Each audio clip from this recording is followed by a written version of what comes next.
عالیہ کی کہانی۔ عالیہ کی 10 سال پہلے شادی ہوئی تھی۔ شادی بہت دھوم دھام سے کی گئی۔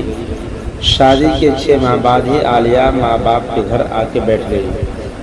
وجہ وہی شکایات جو عام طور پر ہر بہو کو اپنی ساس سے ہوتی ہے۔ ماں باپ نے بیوقوفی کی کے بجائے اسے سمجھانے کے اس کے شوہر کو بلایا اور الگ گھر کا مطالبہ کر دیا۔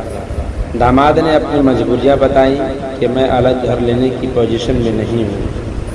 ہاں، میں اتنا کر سکتا ہوں کہ یہ گھر میں ہی الگ ہو جائے، اپنا کھانا پکانا الگ کر لے، لیکن عالیہ کے والدین نہ مانے۔ اس کی ماں کہنے لگی کہ ہماری بچی ہم پر بھاری نہیں ہے کہ ہم اسے 2 وقت کا کھانا نہ کھلا سکے۔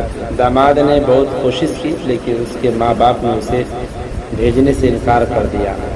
عالیہ بھی یہ سوچ کر ماں باپ کے گھر بیٹھ گئی کہ جب عقل ٹھکانے آنے آئے گی تو مطالبہ پورا کر کے خود ہی لینے آئے گا، لیکن بیچارے شوہر کی اتنی پسری ہی نہیں تھی کہ وہ الگ گھر کا بندوبست کر سکتا تھا۔ عالیہ کے خاوند نے کچھ عرصہ تو صلح کی کوشش کی، لیکن عالیہ کی ماں اپنی ضد پر اڑ گئی اور اپنی بیٹی کو نہ بھیجا۔ چند ماہ بعد عالیہ ایک بیٹے کی ماں بن گئی۔ خاوند نے اس موقع پر پھر صلح کی کوشش کی، لیکن عالیہ کی ماں بھی ضد کی پکی تھی۔ داماد کو بے عزت کر کے گھر سے نکال دیا کہ جب تک میری بیٹی کے لیے الگ گھر کا بندوبست نہیں کرتے تب تک بیٹی نہیں بھیجوں گی۔ بیٹی بیچاری بول ہی نہ سکی کہ امی میں اب جانا چاہتی ہوں۔ اس بات کو اب 10 سال ہو چکے ہیں اور عالیہ اپنے بیٹے سمیت ابھی بھی ماں باپ کے گھر بیٹھی ہے۔ اس نے کئی بار جانے کا فیصلہ کیا لیکن ماں باپ کی عزت کی وجہ سے چپ رہی۔ اب بیچاری عالیہ بھائیوں پر بوجھ بن چکی ہے۔ والد انتقال کر چکا ہے، ماں بیمار ہو کر چارپائی کی ہو گئی ہے۔ عالیہ کا بیٹا بیچارہ باپ کے ہوتے ہوئے بھی یتیموں والی زندگی گزار رہا ہے۔ وہ اب پچھتاتی ہے اور یہ سوچ کر پریشان ہے کہ اس کی ماں کے بعد اس کا کیا بنے گا۔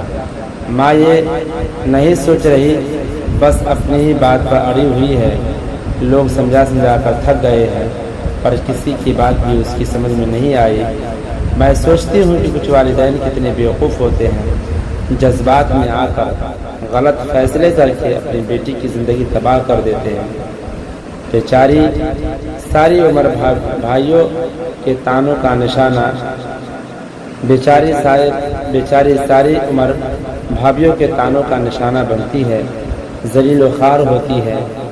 وہ یہ نہیں سوچتے کہ بیٹی کی ضرورت صرف 2 وقت کی روٹی نہیں بلکہ اسے اپنے خاوند کا سہارا چاہیے، اس کے بچوں کو اپنے باپ کی ضرورت ہے۔ کاش کے ماں باپ فیصلہ کرتے وقت جذبات کی بجائے عقل سے کام لے اور کسی خاندان کو ٹوٹنے سے بچائے۔